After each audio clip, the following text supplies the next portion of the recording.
The town of Oakhurst, Colorado, was not just a place on the map, but a focal point of harsh customs where every man sought a sturdy wife capable of bearing healthy offspring. For women, the main purpose was considered to be the ability to procreate, and infertility was not just a misfortune, but a stigma capable of ruining a life. It was in this cruel world that the personal tragedy of 22-year-old Eliza Thorne unfolded. Her life, once filled with quiet joy and dreams of a large family, had now turned into a nightmare. Her husband, Casper Thorne, once loving and attentive, had become cold and distant. 5 years of marriage, full of expectations and disappointments, led to the bleak conclusion: Eliza was barren.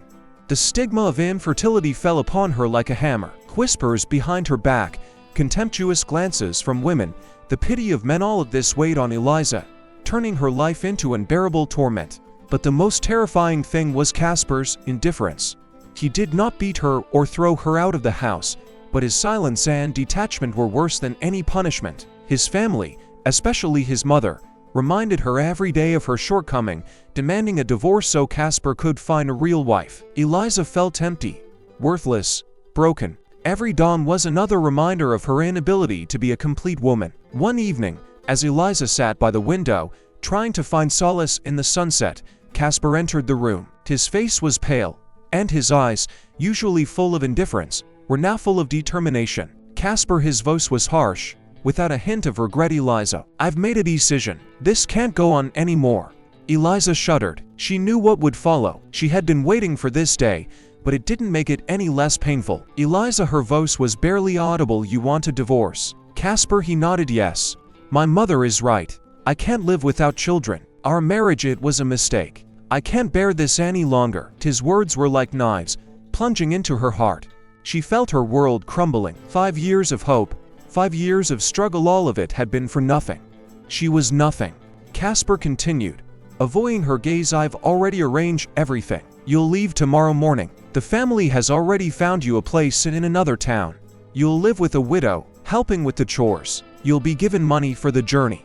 Eliza, only pain was in her voice. Another town. Where? Casper, he shrugged. It doesn't matter. The main thing is that you'll be far from here, and I can start a new life. Eliza couldn't utter a word. She just looked at him, her eyes filled with tears.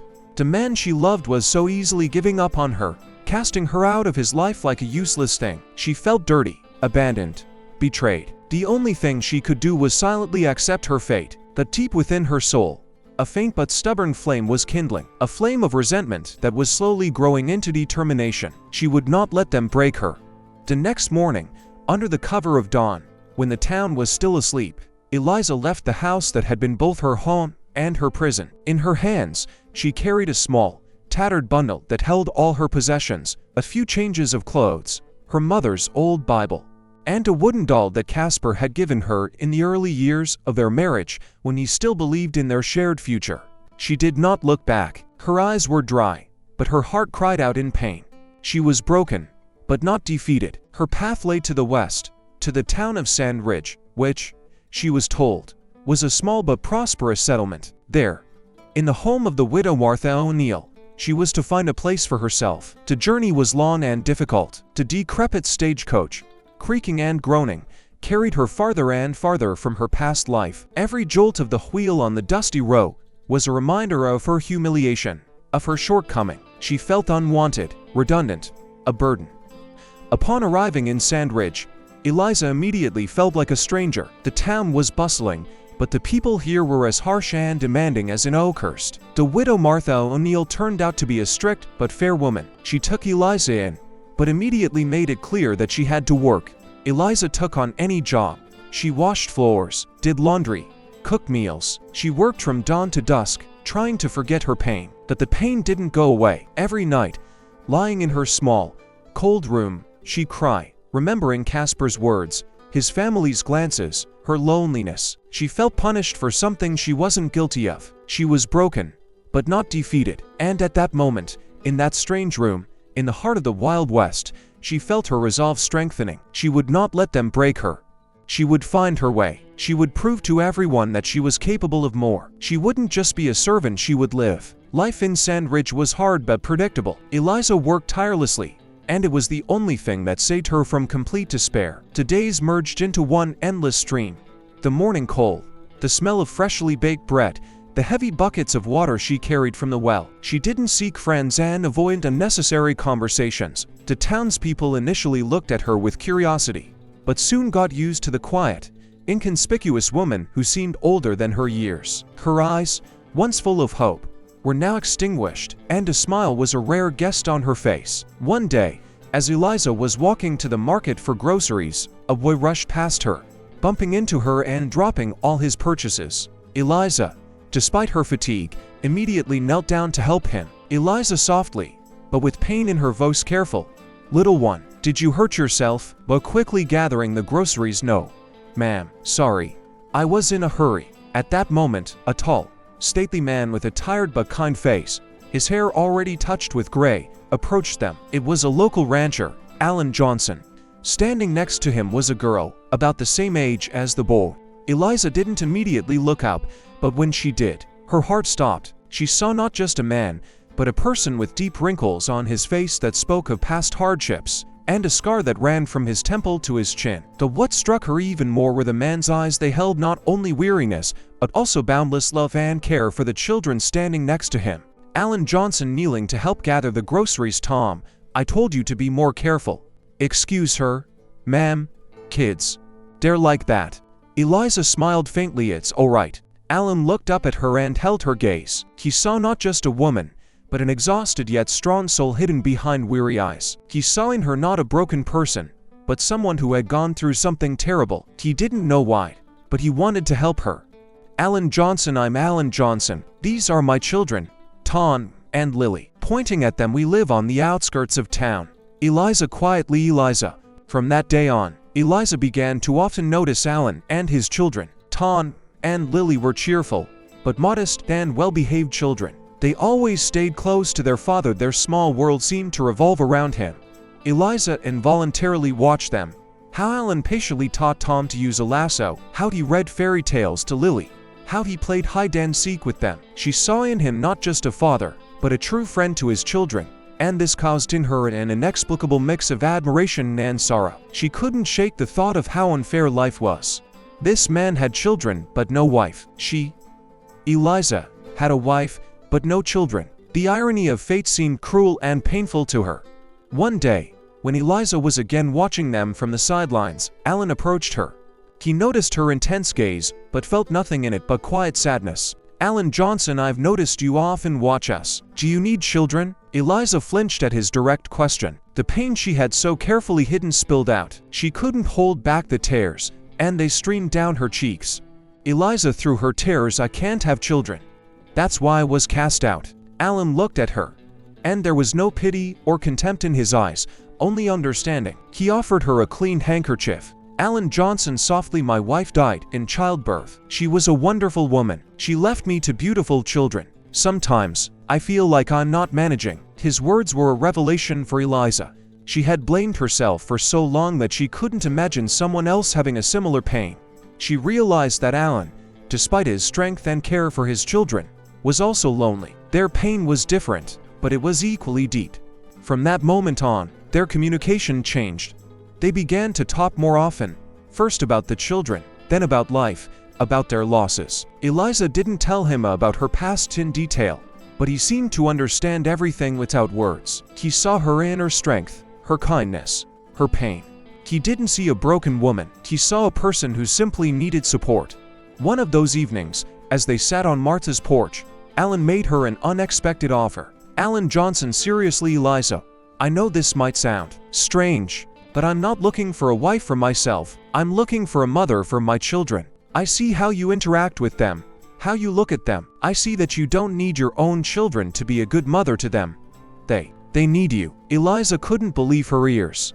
She, a woman who had been rejected for infertility, was chosen by a man who already had children. She was chosen not as a wife, but as a mother. Eliza stood on the threshold of her new home. Its walls were made of unpainted boards, and the porch creaked underfoot, but she felt that this place could become a true haven for her.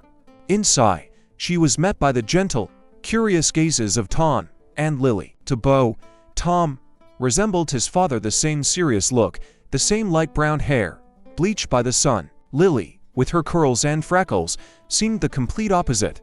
She was curious, mischievous, and very open. Eliza saw not fear on the children's faces, but hope, and it touched her to the core. At first, it was difficult. The children were used to their old life, to the peace in the house, and to the father's male hand that managed everything.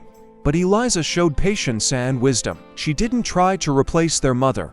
Instead, she became their friend. She taught Lily to sew dolls from scraps of fabric and to draw flowers. She read adventure books to Tom, while Alan was at the ranch. Every evening, after dinner, they would gather by the hearth, and Eliza would tell them stories she had heard in her childhood. The children began to slowly open up to her, and Eliza felt her heart, once empty, fill with warmth again. Alan, watching them, saw how his children were transforming. He felt that his home was becoming alive again, filled with laughter and joy. Eliza not only took care of the children, she took on all the household chores that had been neglected for so long. She cooked, cleaned, planted vegetables in the garden.